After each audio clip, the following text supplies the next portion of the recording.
श्री हृदयवंश महाप्रभु के चरित्र में एक कथा आती है कि एक नरवाहन नाम का एक दैत्य था, मतलब राक्षस था तो वो इंसान ही, पर उसका प्रवृत्ति राक्षसों जैसी थी। केवल हितरवंश महाप्रभु का इतना अंग देखा उसने। महाप्रभु जी राधा वल्लभ जी को पद सुना रहे थे और पद सुनाते सुनाते जैसे ही पीछे से आया वह राक्षस प्रवृत्ति का व्यक्ति, तो महाप्रभु जी ने पूरा मुड़ के नहीं देखा, केवल इतना सा मुख पीछे किया देखने के लिए कौन है, तो इतना ही अंग वो देख पाया। इतने अंग को देखने मात्र से उसका जीवन परिवर्तित हो गया। अभी प्रवचन नहीं सुने, अभी कोई ज्ञान नहीं लिया उसने, केवल इतना उपस्थित, इतना अर्धमुख देखने मात्र से उसका जीवन परिवर्तित हो गया। इसका मतलब क्या है? जिनको देखा उनको देखने से आपके विकार नष्ट हुए, आपके भीतर जो असत्यता थी वो सब नष्ट होती चली गई, सत्यता प्रकट होने लग गई, तो इसका मतलब वो भगवदीय ही हैं। हरिराम व्यास जी तो ओरछा के बहुत बड़े राजगुरु थे, लेकिन आप जब छोड़ करके आए और आकर के श्री राधा वल्लभ जी के मंदिर में आके श्री हरिराम व्यास जी, श्री हितरवंश महाप्रभु जी का जब दर्शन करने के लिए बैठे, महाप्रभु जी की केवल एक वाणी ने हरिराम व्यास जी को पूर्ण रूपेण वृंदावनी बना दिया। अच्छा, इससे एक बात समझ आती है, हम इतनी कथा सुनते हैं, इतना सत्संग करते हैं, इतने भक्तजनों के दर्शन करते हैं, फिर भी हम वृंदावनी नहीं बन पा रहे, तो कहीं ना कहीं दोष हम में ही है। नहीं तो जिस पर भी कृपा हुई वो एक वाणी में हो गई, एक दर्शन में हो गई, एक बार में ही हो गई। बहुत समय लग रहा है तो इसका मतलब है कि दोष हम में भी हैं, तभी इतनी जल्दी कृपा नहीं बन पा रही है।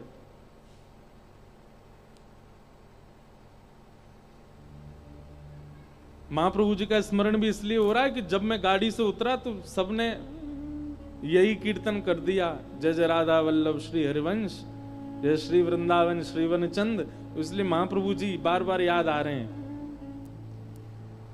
हरिराम व्यास जी तो इतने बड़े विद्वान थे, पूरा भारत का विद्वत समाज कांपता था हरिराम व्यास जी के नाम से। क्या वैभव, क्या ऐश्वर्य, क्या संपत्ति, सब कुछ था उनके पास में। केवल एक दिन ओरछा में बैठे बैठे बेतवा नदी के तट पर कोई वृंदावनी गया और वृंदावन का कोई रसपद गाने लगा। उस पद को सुनने मात्र से हरिराम व्यास जी के चित्त में आ गया, ये पद किनका है, ये भाव किनका है, जो ये गा रहे हो आप, ये किसकी रचना है। तब उन्होंने कहा, ये वृंदावन में श्री राधा वल्लभ जी के परम सेवक श्री हितरवंश महाप्रभु का भाव है। उसी समय निकल पड़े वृंदावन की ओर। अल्लो, एक और बात समझ में आई, नरवाहन पर तो फिर भी महाप्रभु जी के इतने अंग देखने से कृपा हुई। हरिराम व्यास जी ने तो केवल पद सुना, वो भी किसी और का गाय, किसी और के मुख से, उससे कृपा हो गई। चले गए वृंदावन, लेकिन वृंदावन भी ऐसे नहीं गए, अपने यश वैभव को संग लेकर के गए। अपने सारे जितनी जगह वो जीत चुके थे, जितनी जगह उनको विजय मिली थी, सब जगह के विजय पत्र संग लेकर के गए।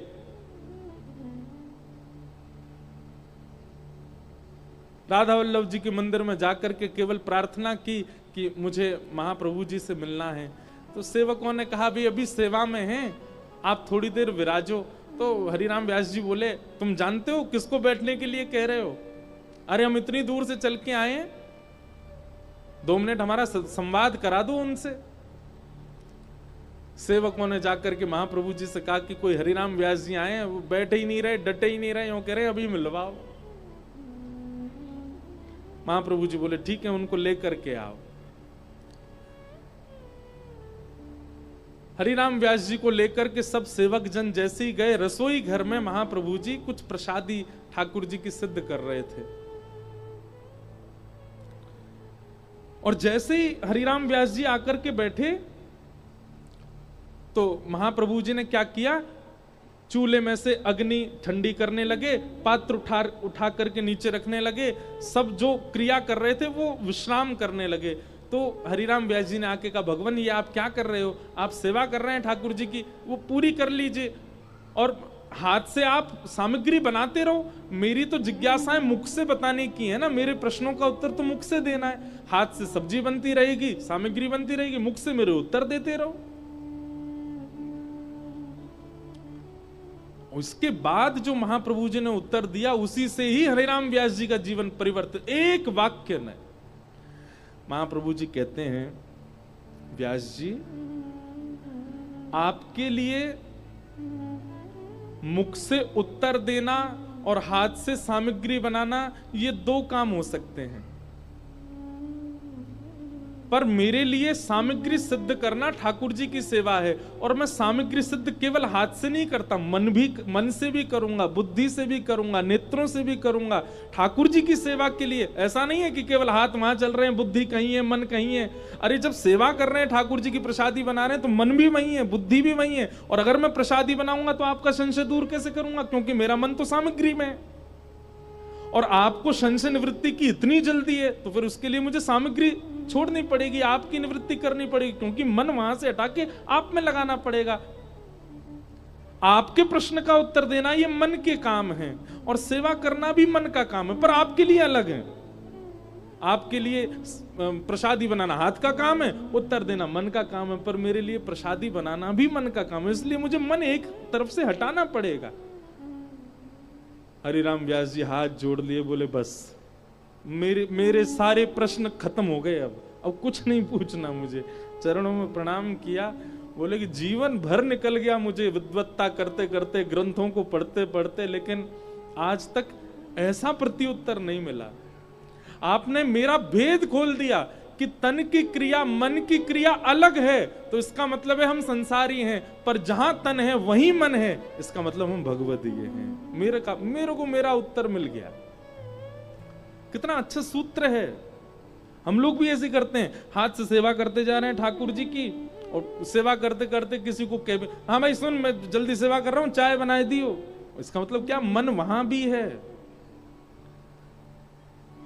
जब भगवत सेवा है तो उस समय भगवत सेवा है, उस समय मन आपका कहीं नहीं जाना चाहिए। और यदि मन उस समय कहीं और जा रहा है, तो इसका मतलब है कि सेवा ठाकुर जी स्वीकार नहीं कर रहे हैं। सेवा तन से नहीं, हाथ से नहीं, मुख से नहीं, नेत्रों से नहीं, मन से होती है, और मन एक ही जगह रहता है। गोपियां कहती हैं ब्रज की, एक हतो सो गयो श्याम संग, को राधे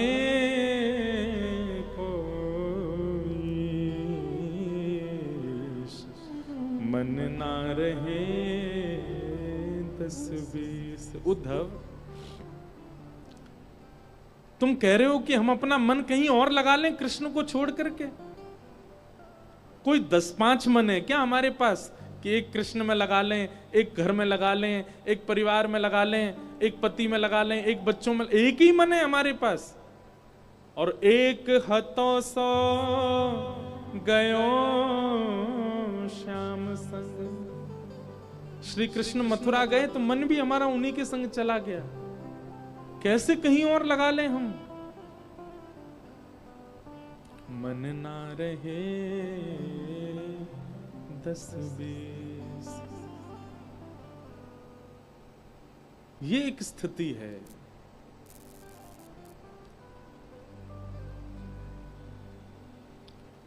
तो परमात्मा सत्य है, और परमात्मा को भजने वाले जो हैं, परमात्मा की सेवा करने वाले जो हैं, उनके अंदर भी वह सत्य गुण दिखने लगता है।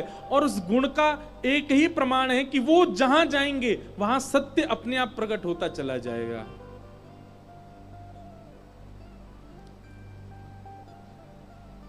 पहला रूप भगवान का सत्य, दूसरा रूप भगवान का चैतन्य। चैतन्य का मतलब ठाकुर जी जड़ नहीं है। मैं कथा में एक बात कहता हूं, कोई कहते हैं ब्लैक मार्बल के ठाकुर जी हैं, कोई कहते हैं अष्ट धातु के ठाकुर जी हैं, कोई कहते हैं चांदी के ठाकुर जी हैं, कोई कहते हैं स्वर्ण के ठाकुर जी हैं, कोई कहते हैं फलाने पत्थर के ठाकुर जी हैं। नहीं, ठाकुर जी जड़ नहीं है। ये जड़त्व तो हमारे लिए एक चुनौती है। और वो चुनौती कैसी है? ठाकुर जी जड़ रूप में हमारे पास आकर के हमें चुनौती देते हैं, यदि तुम्हारे प्रेम में सामर्थ्य हो, तुम्हारे भाव में सामर्थ्य हो, तुम्हारी भक्ति में सामर्थ्य हो, तुम्हारी सेवा में सामर्थ्य हो, तो मैं आया हूं जड़ बन के, तुम चैतन्य बना के दिखाओ। मेरी भुजा तो ऐसे ही रहेंगी, लेकिन तुम अपने भाव से इनको सीधी करके दिखाओ। मैं तो त्रिभंग लली ही हूं, लेकिन तुम अपने भाव से कभी बैठा के दिखाओ।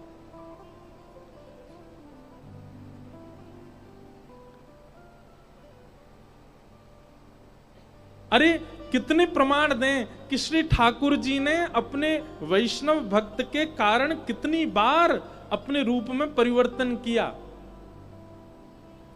श्री हरिराम व्यास जी के चरित्र में आता है कि हरिराम व्यास जी के श्री जुगल किशोर जी, उनके लिए कोई वंशी लेकर के आया, तो जुगल किशोर जी को वंशी जैसे ही पधराने लगे व्यास जी, तो वंशी थोड़ी बड़ी थी, ठाकुर जी के हस्तकमल में आ नहीं रही थी। तो व्यास जी ने थोड़ा सा श्रम किया तो श्री ठाकुर जी के अंग में से रक्त प्रवाहित होने लग गया, श्री जुगल किशोर जी के। हरिराम व्यास जी को बहुत बहुत मन में पीड़ा होने लगी, तुरंत चरणों में प्रणाम किया, जय जय क्षमा कर दो। अरे मैंने क्यों ऐसी भावना रखी कि आप जड़ हो? मैं क्यों भूल गया कि आप तो साक्षात चैतन्य हो? मैंने आपके हस्त कमल में पीड़ा दे दी ठाकुर जी, मोसो अपराध बन गए हो। और हरिराम व्यास जी उसी समय अपने पुत्र को सेवा में करके और निकल पड़े वृंदावन की परिक्रमा में। सूर्य उदय से सूर्यास्त तक केवल परिक्रमा करूंगा, या को अपराध को प्रायश्चित करूंगा, मैंने ठाकुर जी को श्रम कर दियो। हरिराम व्यास जी परिक्रमा करके रात्रि में जैसे ही वापस आए और शयन में आकर के जुगल किशोर जी का दर्शन किया, तो जुगल किशोर जी वही वंशी धारण करके खड़े थे जो सुबह आ ही नहीं रही थी हाथ में। हरिराम व्यास जी ने अपने पुत्र को बुला करके पूछा, जी वंशी तो ठाकुर जी के नाप की थी नहीं, ठाकुर जी के हस्तकल में सुबह आ नहीं रही थी, जी कैसे आ गई? पुत्र ने तुरंत जुगल किशोर जी के पास जाकर के और पिताजी से कही, पिताजी आप कैसे कह रहे हो जी वंशी ठाकुर जी के नाप की नहीं है? देखो ये तो बड़ी सहजता से बाहर आ रही है, बड़ी सहजता से ठाकुर जी धारण कर रहे हैं।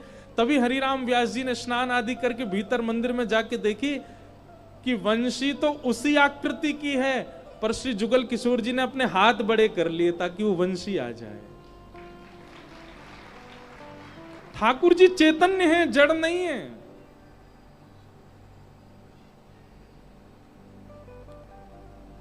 हमारे गिरधर लाल जी इतने से हैं, छोटे से। मैंने अनुभव किया है, इतने बड़े बड़े मुकुट भी लेकर के आते हैं लोग, और मैं देख करके कहता हूं, मैं नहीं भाई ये तो बहुत बड़ा, हमारे ठाकुर जी को मुख ही छोटा सो है, कैसे धारण करेंगे? सामने वाले जो भाव उनका वैष्णव थे वो बड़े भावुक हो गए, बोले महाराज जी हम तो बड़े भाव से लाए थे, आप प्लीज इसको स्वीकार करो। मैंने कि कल श्रृंगार करेंगे तो देखेंगे।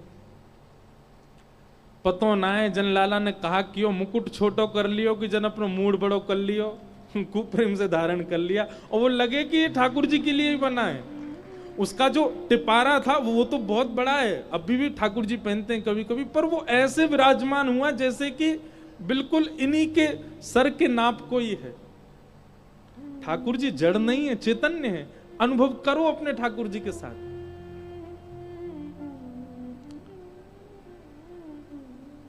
हमारे गिरधर लाल जी जब आए थे, सेवा सौभाग्य जब मिला था, माता जी बैठ जाओ, विराज जाओ।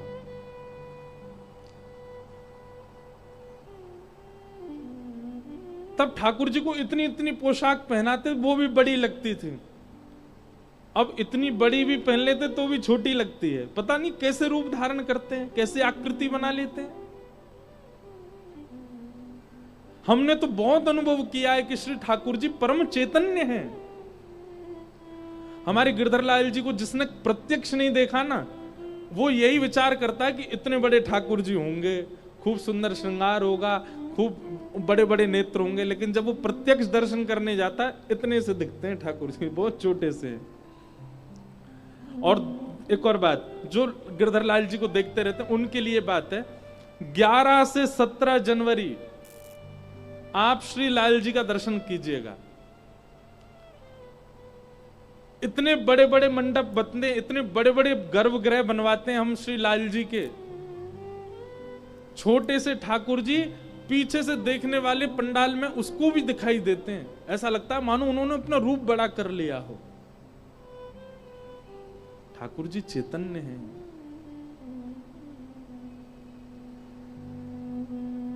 और आपने जड़ मान ही रखे हैं।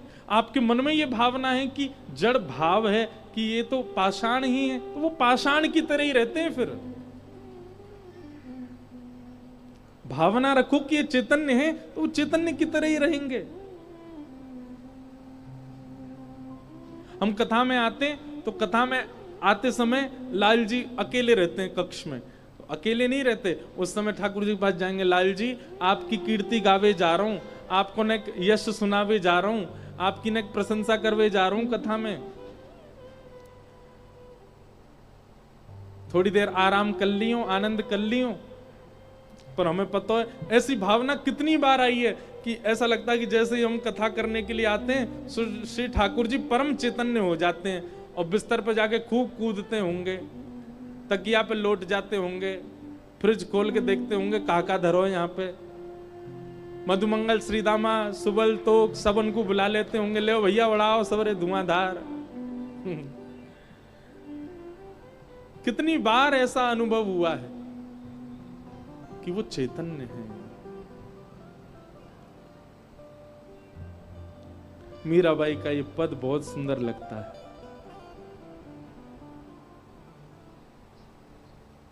ओ मायरी मायरी मायरी मैंने लियो री गोविंदा मोल रे, मैंने लियो री गोविंदा मोल रे, मैंने लियो री गोविंदा मोल रे, मैंने लियो री गोविंदा मोल रे, मैंने लियो री गोविंदा मोल रे।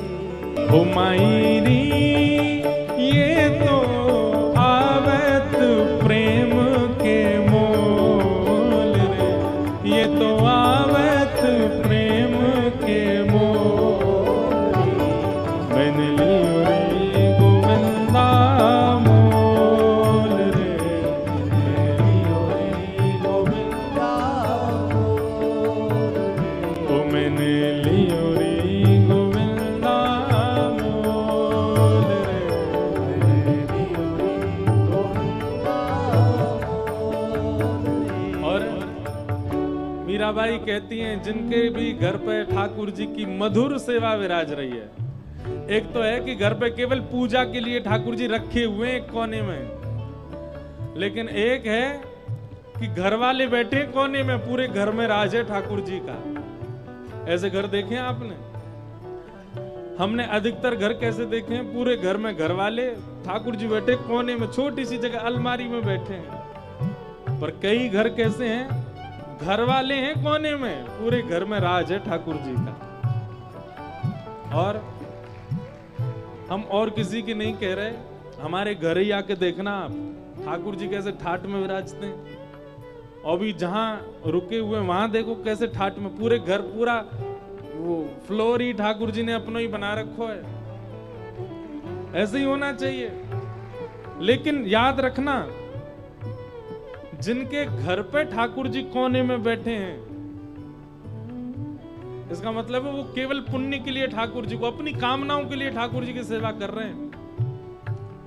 पर जहां घर वाले कोने में बैठे हैं, ठाकुर जी पूरे राजठाट से, भोजन किसकी प्रिय का बनेगा? ठाकुर जी को जो प्रिय लगे वो बनेगा। घर में क्या होगा, ठाकुर जी को जो प्रिय है वो होगा। ऐसी भावनाएं जिनकी हैं, ऐसी प्रेम लक्षणा भक्ति जिनके घर पर हो रही है, वो निश्चित हमारी बात को भले ही मत मानना, मीराबाई की बात को प्रमाणित मान लेना, वो पूर्व जन्म के कोई ठाकुर जी की कोई सखा या कोई गोपी ही हैं। कोई किंचित अपराध बन गया जिसके कारण मानव बन के उनको आना पड़ा, नहीं तो वो पूर्व जन्म से संबंधी हैं ठाकुर जी के। तभी ठाकुर जी को अपने सिर पर बैठा के रखा उन्होंने। हमारे माई श्यामाजू को राज, किशोरी जी को राज चल रहा है महाराज। मीरा के प्रभु गिरधर नागर, मीरा के प्रभु गिरधर नागर, मीरा के प्रभु गिरधर नागर, मीरा के प्रभु गिरधर नागर, हे गिरधर नागर नटवर नागर, नटवर नागर, गिरधर नागर नटवर नागर,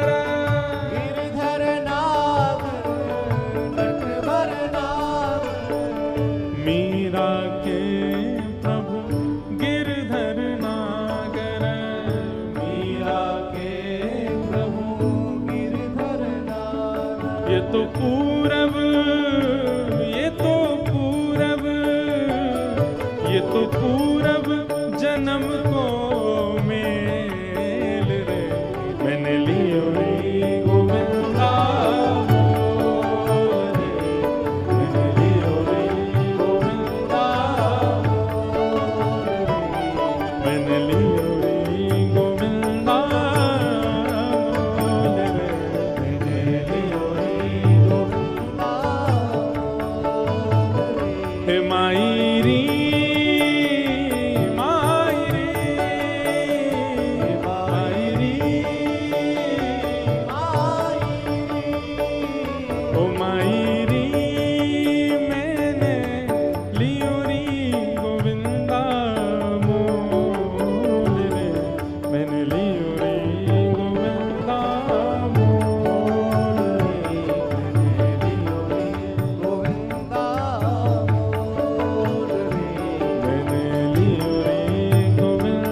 भगवान का दूसरा रूप कौन सा है?